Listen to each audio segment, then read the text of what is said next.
Parents کا بہت زیادہ حق بتایا. روٹی نہیں اٹھاتے ہیں اس کنیز کی موجودگی میں, اس نوجوان سے بات نہیں کرتے ہیں جو باپ سے بدتمیزی کر رہا تھا.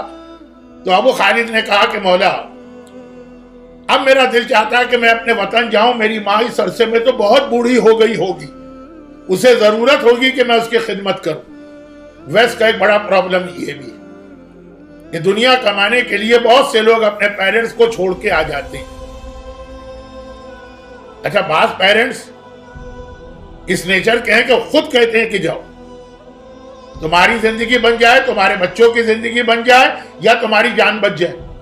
بہت سے لوگ تو دشمنان اہل بیت کے تھریٹ کی وجہ سے پاکستان سے نکلے. تو اب خیر یہ موضوع بہت لمبا ہو جائے. بعض والدین ذرا سا سیلفش ہو جاتے ہیں. خیر, تو ابو خالد کے ذہن میں آیا کہ اتنا امام پیرنٹس کا حق بتا رہے ہیں, میں یہاں بیٹھا ہوں مدینے میں, میری ماں بہت ضعیف ہو گئی ہوگی. چوتھے امام کے پاس آئے اور کہا کہ مولا اب میں اپنے وطن جانا چاہتا ہوں تاکہ ماں کی خدمت کروں.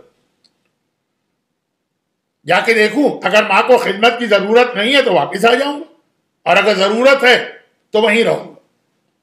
امام نے کہا کہ اے ابو خالد تم جا تو رہے ہو, لیکن مجھے تمہاری مالی حالت پتہ ہے. بڑی مشکل سے تم یہاں اپنا گزارا کرتے ہو, جسے کیا کہیں گے ہینڈ ٹو ماؤتھ. وہاں جا کے کیسے اپنے اور اپنی ماں کا خرچہ اٹھاؤ گے؟ ایٹ لیسٹ شروع میں تو تمہارے پاس کچھ ہونا چاہیے. کتنے ہی ایسے لوگ ہیں جو ویسٹ میں رہے پھر پاکستان گئے, لیکن اپنے ساتھ وہ اپنی ایک سیونگ لے کے گئے کہ بھئی آ کے بزنس شروع کریں گے. امام نے یہی بات کہی کہ جا تو رہے ہو, خالی ہاتھ تو نہیں. کہ مولا کیا کروں, یہاں کے حالات آپ کے سامنے ہیں. امام نے کہا ایک طریقہ میں تمہیں بتاتا ہوں. ان قریب مدینے میں ملک شام کا رہنے والا ایک آدمی آئے گا, وہ بہت مالدار ہے, ملینر, بہت اس کے پاس پیسہ. وہ آئے گا اس لیے کہ اس کی بچی جو ہے نا وہ بہت بیمار ہے, اور اس پہ دورے وورے پڑتے رہتے ہیں. پیسے کی کمی نہیں ہے, لیکن ہر آدمی کے ساتھ کوئی نہ کوئی پرابلم ہوتا ہے. انسان صرف اپنے پرابلم دیکھتا ہے. کہ وہ اب ہر طرف سے علاج کرا چکا, اب وہ مدینے آ رہا, ایک لاسٹ ٹرائی کر رہا ہے, یہاں ٹرائی کرے گا یہاں آ کر. جب وہ آئے یہاں پہ اور پتہ چل جائے گا لوگوں کو کہ اتنا پیسے والا آدمی آیا, مدینہ کون سا بہت بڑا شہر تھا اس وقت, تو تم اس کے پاس جانا اور کہنا کہ میں اس بچی کا علاج کروں گا, مگر شرط یہ ہے کہ 10,000 درہم تمہیں میری فیس دینا ہوگی. یہ ایک مسئلہ ہے کہ ڈاکٹر کے لیے علاج کی فیس لینا جائز ہے کہ جائز نہیں, یہ ایک مسئلہ ہے شریعت میں. خاص طور پر اگر علاج واجب ہو جائے, جس کی زندگی بچانا ہو, تو کہا جاتا ہے, یہ کہا کیا جاتا ہے, فتویٰ یہ کہ سامنے والے کی پوزیشن دیکھی جائے گی. اگر وہ مالی اعتبار سے ساؤنڈ ہے, اسٹرانگ ہے, تو آپ اس سے فیس لے سکتے ہیں اور اس کے حساب سے لے سکتے ہیں. تو امام نے کہا کہ تم اس علاج کی 10,000 درہم فیس مانگنا. دیکھیں امام کی محبت ان سے. کہا مولا مگر میں تو علاج کچھ نہیں جانتا ہوں, فراڈ تو نہیں کروں گا. امام کا شیعہ دھوکہ تو. کہا نہیں فراڈ نہیں, یہ بچی بیمار نہیں. اب اس قسم کے واقعات پورے نہ سمجھے جائیں تو پاکستان انڈیا کی طرح سے لوگ فراڈ میں مبتلا ہو جاتے ہیں. فراڈیوں کے ہاتھوں بیڈ ٹائم ان کو ملتا ہے, ٹف ٹائم. امام نے کہا اصل میں ایک شریر جن ہے, شیطان جن. جنوں میں بھی مومن ہوتے ہیں, کافر ہوتے ہیں, نیک ہوتے ہیں, برے. وہ اس بچی پہ آتا ہے, بلکہ چڑھ گیا اس بچی پر. تم اس کے کان میں صرف ایک جملہ کہنا کہ اے خبیث. یہ چوتھے امام کا لفظ ہے, اے خبیث. خبیث اردو میں گالی ہوگا, عربی میں خبیث کے معنی نجس. اس بچی پر سے اتر جا اور کہیں اور چلا جا. یہ علی ابن الحسین کا آرڈر ہے. یہ کہنا بس, صرف ایک جملہ, اور وہ ٹھیک ہو جائے گی. ابو خالد کابلی نے کہا مولا میرا مسئلہ حل ہو جائے گا. کہا نہیں, وہ جو اس کا باپ ہے نا, جب تم علاج کر لو گے وہ اپنی بات سے مکر جائے گا, پھر دیکھنا. اب واقعات تو بہت لمبے ہو جاتے ہیں, شارٹ کر رہا ہوں. چوتھے امام کی سیرت میں واقعہ کم پڑھا جاتا ہے. میں صرف یہ بتانا چاہتا ہوں کہ امام اپنے شیعوں اور چاہنے والوں سے کتنی محبت کرتے. ابو خالد کابلی نام یاد رکھیے، یہ امام کا بہت کلوز صحابی ہے. کچھ دنوں بعد سب کچھ ایسے ہی ہوا، اور اس نے بچی کے کان میں جا کے وہ جملہ کہا. یعنی اب وہ آ گیا وہ شامی، مدینے میں علاج شروع کیا تو کوئی فائدہ نہیں. ابو خالد خود گئے اس کے باپ کے پاس، کہا میں علاج کروں گا، یہ میری فیس ہے. اس نے کہا کوئی پرابلم نہیں، پیسے والا ہے.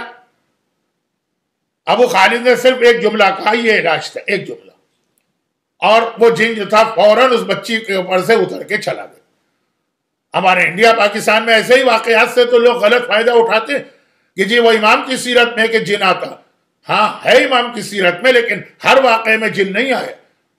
لوگ تو جھوٹے فراڈیے پیروں کے پیچھے پڑتے ہیں، جن اتر کے پیر صاحب چڑھ جاتے ہیں، وہ اس سے بڑا مسئلہ ہوتا. خیر بات ختم ہو گئی. اب جب وہ جن چلا گیا، بچی بالکل ٹھیک، باپ بہت خوش. ابو خالد گئے کہ میری فیس، وہ مکر گیا. 10,000 درہم تو بہت بڑی رقم ہے، میں تو نہیں دے سکتا اتنے پیسے، علاج ہو چکا. اب مکر جائے گا تو اس کا کیا نقصان ہے، وہ یہی سوچ رہا. یہ ہم لوگوں کو ایک ٹف ٹائم بہت ملتا ہے. مجلس پڑھاتے ہیں لوگ، مجلس ختم ہو گئی، اب نظر ہی نہیں آتا بانی مجلس. گھڑی تک بیچ کر کرایہ دے کے اپنے گھر آنا پڑتا. ایسے واقعات ہوئے. نکاح کے لیے لے جاتے، نکاح پڑھ لیا، ختم ہو گیا نکاح، اب تو ہمارا کام ختم. اب ڈھونڈتے پھر رہے کہ بھائی کوئی ہماری فیس نہیں ہے، کوئی چارجز نہیں ہے، کم از کم واپسی کی سواری تو دے دو.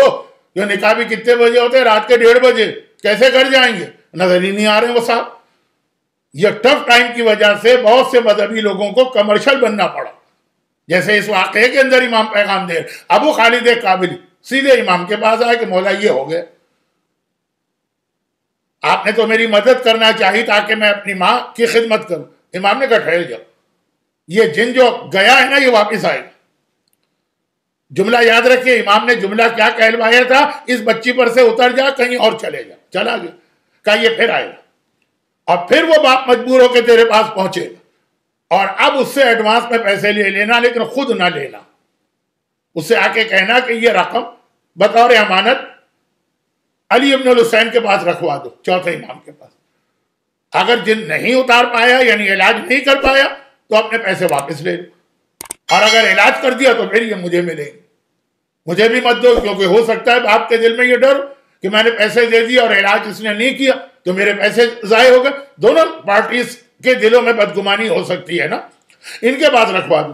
چوتھے امام کی امانت مشہور تھی، اور پکار کے کہتے تھے کہ لو انا قاتل ابھی، اگر میرے باپ کا قاتل وہ تلوار میرے پاس امانت رکھوا ہے جس سے میرے بابا کو شہید کیا ہے، تو اس کی امانت بھی میں واپس کروں گا.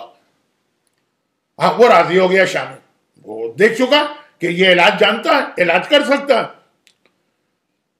تو اس نے پیسے لا کے رکھوائے 10ویں امام کے پاس. مدینہ بہت چھوٹا شہر ہے.